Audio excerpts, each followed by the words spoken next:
Hey, welcome to another episode of The American Dream, the only show that combats negative media by highlighting the amazing real estate and lifestyle in this country. We've got an amazing show for you today covering a global story, national stories, and even local stories from your own backyard. Let's get The American Dream started right now. We do it in the spirit of going against the grain of the negative media, giving inspiring information, and having people walk away from our show with something of value. You're seeing a disruption in both the real estate and the mortgage space. A lot of people are just not willing to put in the work. What video does is that it demands an emotional response. You know what I love about the show? It's totally unscripted. Part of the American Dream is dreaming big. On today's episode, we're going to visit Anguilla, a little island off of the South Coast where Richard Steinberg, top broker out of New York City, shows us around the Four Seasons. We took the American Dream crew out there. And why? Because part of the American Dream is being able to travel, spend time with your loved ones, even time with yourself. You're going to love what we have to show you about Anguilla. Let's check this out right now.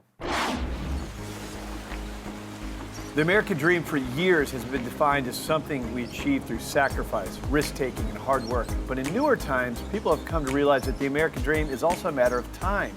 Time for family, time for friends, time to reconnect with yourself. And Anguilla might just be the ideal place for that. So the question is, if money can't buy you happiness, can it buy you something even more valuable? Time.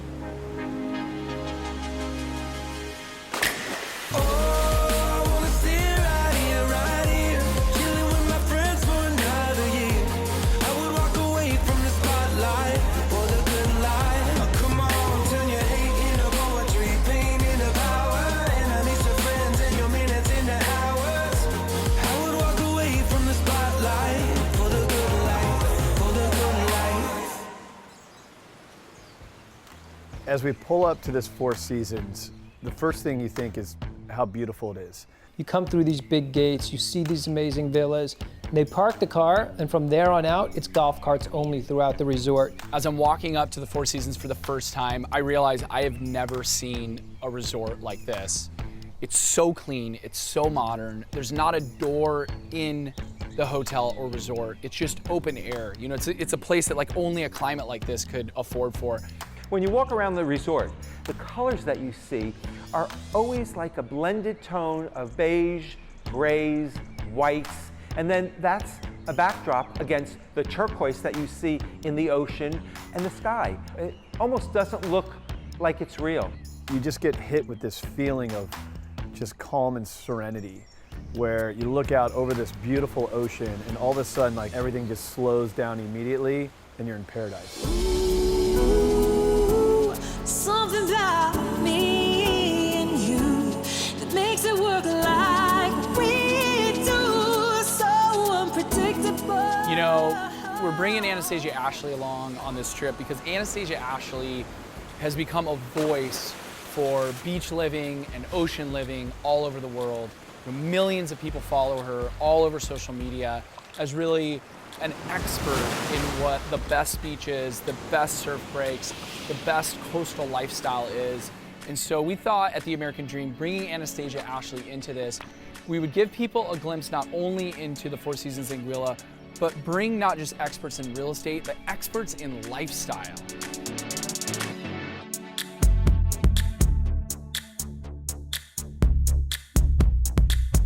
The best kept secret in the Caribbean is definitely Anguilla. I've been all over the world, seen so many beaches, and I gotta say that this place definitely lives up to the hype.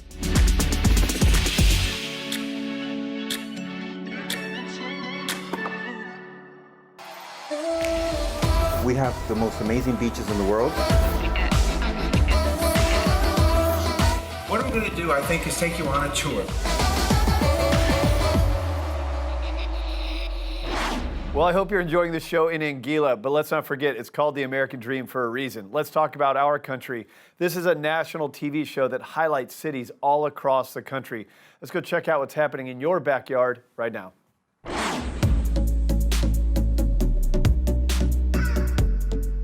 Bill Gaylord here with The American Dream, and we're in downtown Las Vegas at the Mob Museum, and we're going to be visiting with power players Jillian Batchelor and Hanna. We're going to go in before the museum starts, get a behind-the-scenes look at what's going on here. Let's go find Daryl and Jillian. Come on.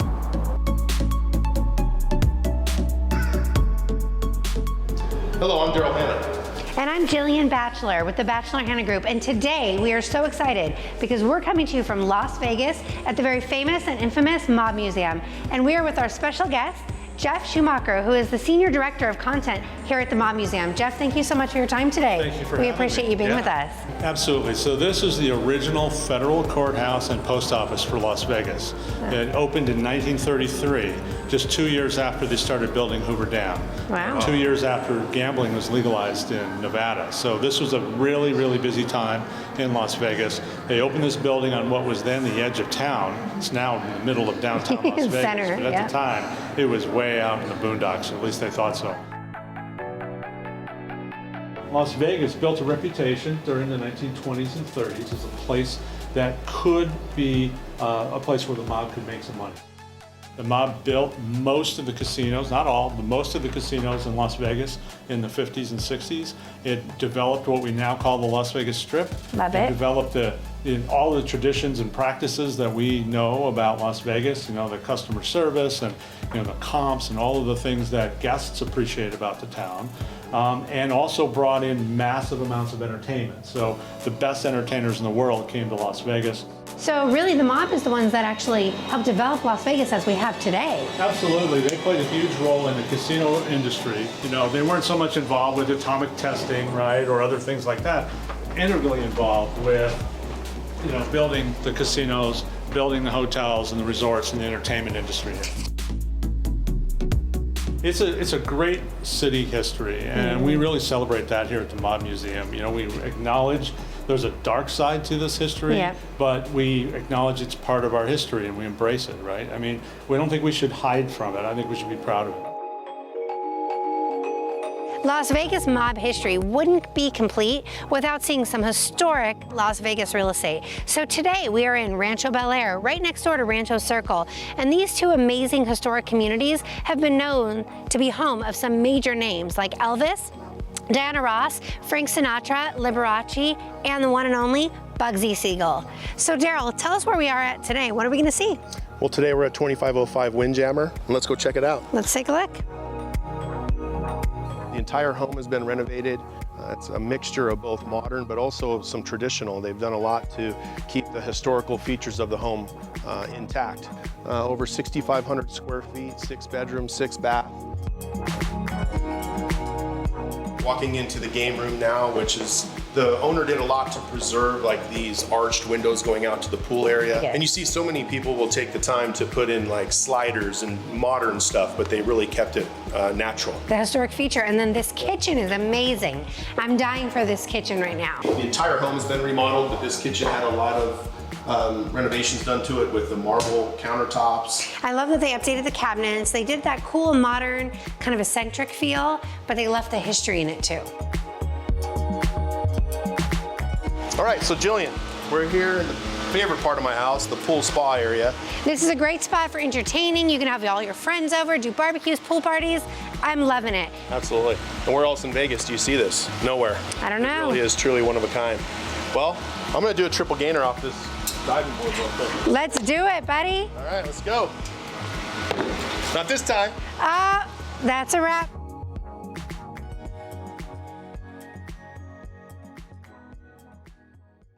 All right, let's take it back to the island. Richard Steinberg and David Fallerino, these are two power players out of New York City who flew us out to Anguilla to check out this Four Seasons. It is an amazing property. We talked to the guests, the management team, got to know that area so well, so much fun. And then we jumped on a boat. And that's not all the jumping we did. Let's go check it out.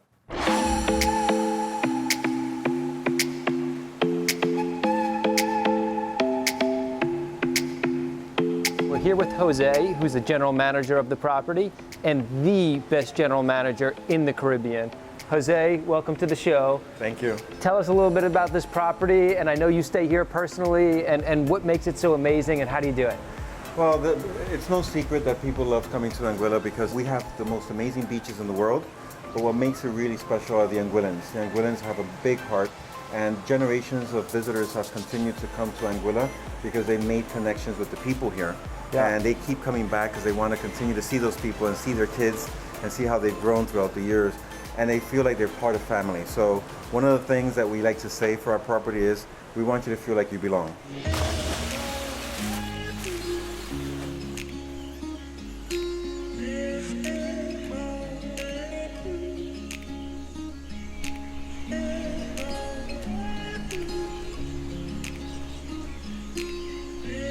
The Four Seasons brand is always something that you know you can trust, but this is beyond ridiculous.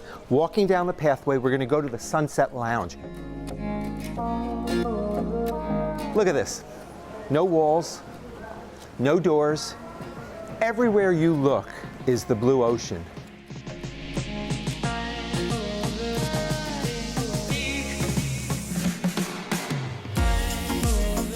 We're at Meads Bay, where it meets Barnes Bay, two of the most beautiful beaches in the entire Caribbean. Crazy, right? You can swim here, you can snorkel, you can go further out and scuba dive. You can even have lunches on some of the sandbars.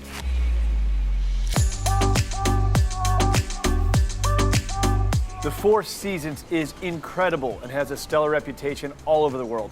Well, why is that? Because like here in the Caribbean, their hard work is put into making sure your time is entirely your own.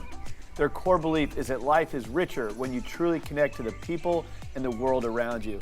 David Fallerino talked to a couple of the resort guests to see what they thought about Anguilla. I'm Andrew Newfield. This is my new wife, Erin Newfield. Hi. What we love most is, so we're obviously on a honeymoon, and the exclusivity, the untouched beaches, everything's beautiful. It lends itself to be a very nice, remote, relaxing vacation. And from New York, this is so easy to get to. Correct. So convenient. Yes. Very easy. Flying direct back into JFK, so. Amazing. Nice and easy. So it's our mum's 60th birthday. Oh, wow. Yeah, so her friends picked it. Tonight we're heading to Banky Banks to hopefully see some great live music. Oh, that's the best place on the island. Oh, awesome. We're here at the Four Seasons Residences. Richard Steinberg is the head of sales here. He's going to take us on a tour. Right now we're entering this 4-bedroom villa. This is on the beach, on a cliff. It is absolutely insane. Let's go inside and check everything out. Welcome, so come on in. What I'm going to do, I think, is take you on a tour. Well, let's start with the entertaining floor.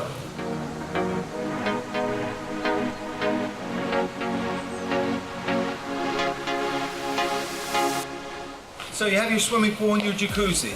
You have multiple terraces that overlook your entertaining outdoor area. Check out the private beach access. Gives you unlimited access to these miles and miles of beach.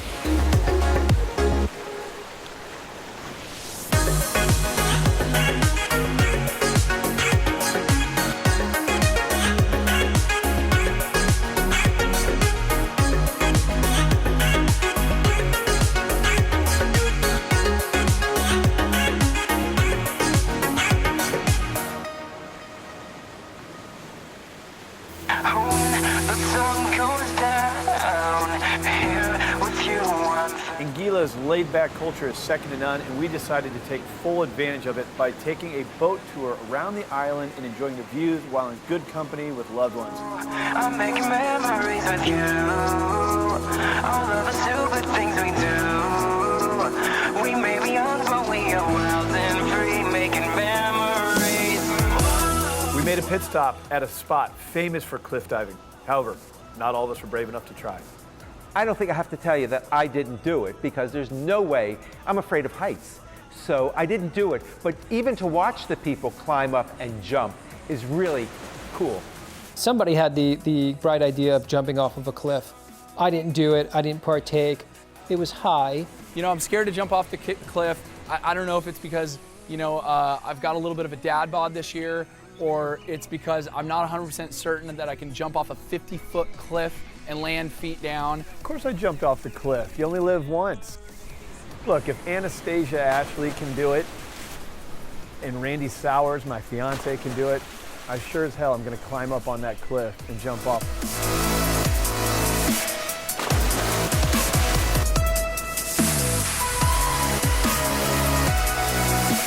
Yeah, I second guessed it every step of the way, but it was a cool experience, and the water was warm, so I jumped in. It was fun. I'm making memories with you. All of the stupid things we do. We may be young, but we are wild and free, making memories.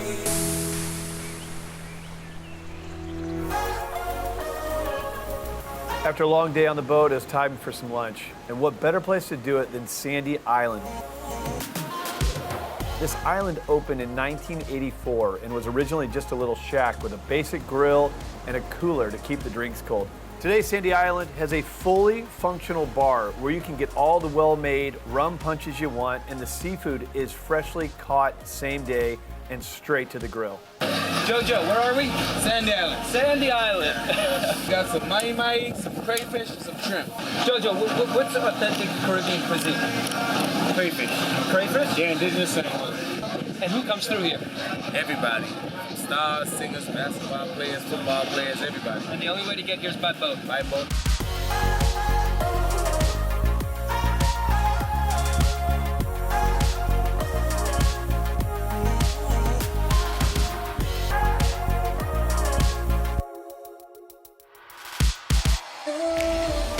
I love being with the American Dream team down there. You know, the American Dream takes great care in making sure that the people telling the stories are the people who are really close to the story. Well, that's all for today's episode of The American Dream, where we took you global. We went to Anguilla off of the South Coast. Hope you enjoyed the time on the island like we did. Today's show is also about teaching you something even more in-depth. It's about time. Time is your most valuable asset. We got to spend quality time with power players out of New York City, and Richard Steinberg, his wife Renee, David Fallerino, his wife Paola, Seth O'Byrne, Jesse O'Byrne, and my fiance Randy. We all got to spend some quality time together. Money cannot buy you happiness, but time, it is your most valuable asset. Make sure you invest it wisely. That is the essence of the American Dream. As we part here today, check out some highlights from our trip, and we'll see you next week.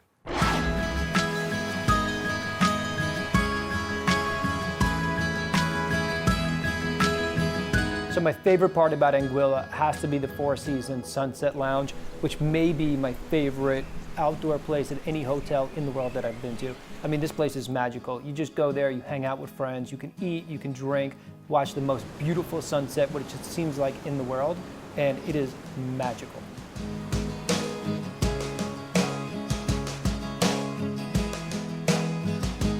I love being with the American Dream team down there. As far as I'm concerned, it's one of the best lifestyle programs I've ever seen, forget being associated with. And I think it just, if it makes sense, gave me a little bit of a calmer outlook on life because the place was just so beautiful.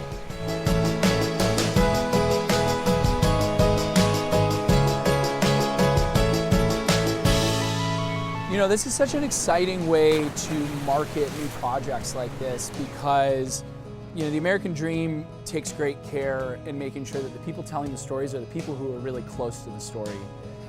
It's not a third-party show where we talk about what someone else did. When we flew down to Anguilla, we experienced everything that we talked about. And we did so with the manager of the hotel and the bartender of the hotel and the families that live across the street from the resort. You know, we really got into the culture, and I feel like we're reporting back firsthand what it's really like. And that level of authenticity, I think, is something it's sort of rare in the media landscape, and it's really important. Definitely come down for yourself, see what the hype's all about, because you know why? Don't take it from me, I've just been to every beach in the world, and this is on my top 10. I really like the way the Four Seasons was designed. Now, the entire island's amazing because you really do feel unplugged. I mean, here in the U.S., we're so plugged in. We got our phones, our laptops, and it's just this 24/7 thing. You go there, and life just slows down dramatically. And what the Four Seasons does is they really bring the essence of that. So can money buy you happiness? No, it can't. But you work hard, and hopefully that can afford you some more time with your loved ones. And time is your most valuable asset.